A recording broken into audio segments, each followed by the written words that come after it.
Hinahamon namin kayo na hanapin ninyo ang mga politikong kumakain sa kaban ng bayan habang kami ay nalululod sa kahirapan, habang kami ay natutulog sa kali, walang makain. Kayo naman ay nagpapakasasa sa kaban ng bayan na aming binabayad sa inyo. Hindi namin kayo binoto upang magnakaw sa kaban ng bayan at kainin ang aming mga pinaghirapang mga Pilipino.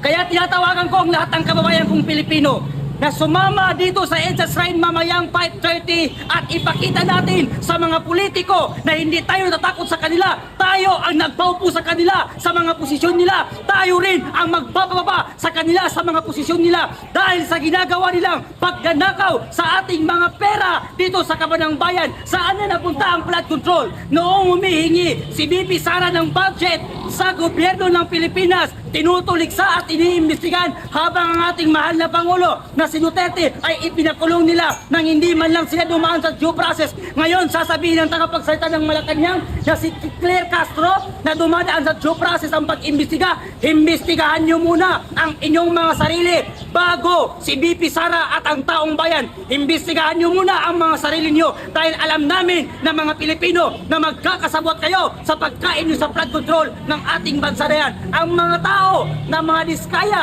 habang sila ay merong ilang sasakyan, meron silang 28 na Ferrari ng mga sasakyan habang ang mga Pilipino ay nagtutulak at lumulusog sa baha, hindi nakakakain ng maayos. Meron pala sa kabila ng paghihirap natin, pagpapakalulod natin sa baha, meron palang mga politiko at mga kontraktor na nagpakasasabayan ng pera ng kaban ng bayan natin mga kababayan.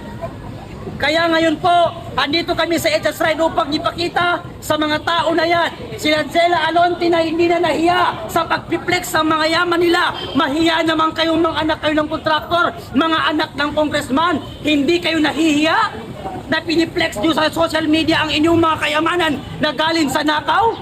Hindi ba kayo nahihiya habang kayo ay kumakain na nagkakahalaga ng 759,000 na pera habang ang mga Pilipino ay nagugutom? At ang pinagmamalaki niyong mga kayamanan ay galing sa nakaw, galing sa kaban ng bayan, galing sa korupsyon. Kaya mga Pilipino, lumabas tayo at huwag tayong matakot magsalita dahil bawat isa sa atin ay may karapatang magsalita.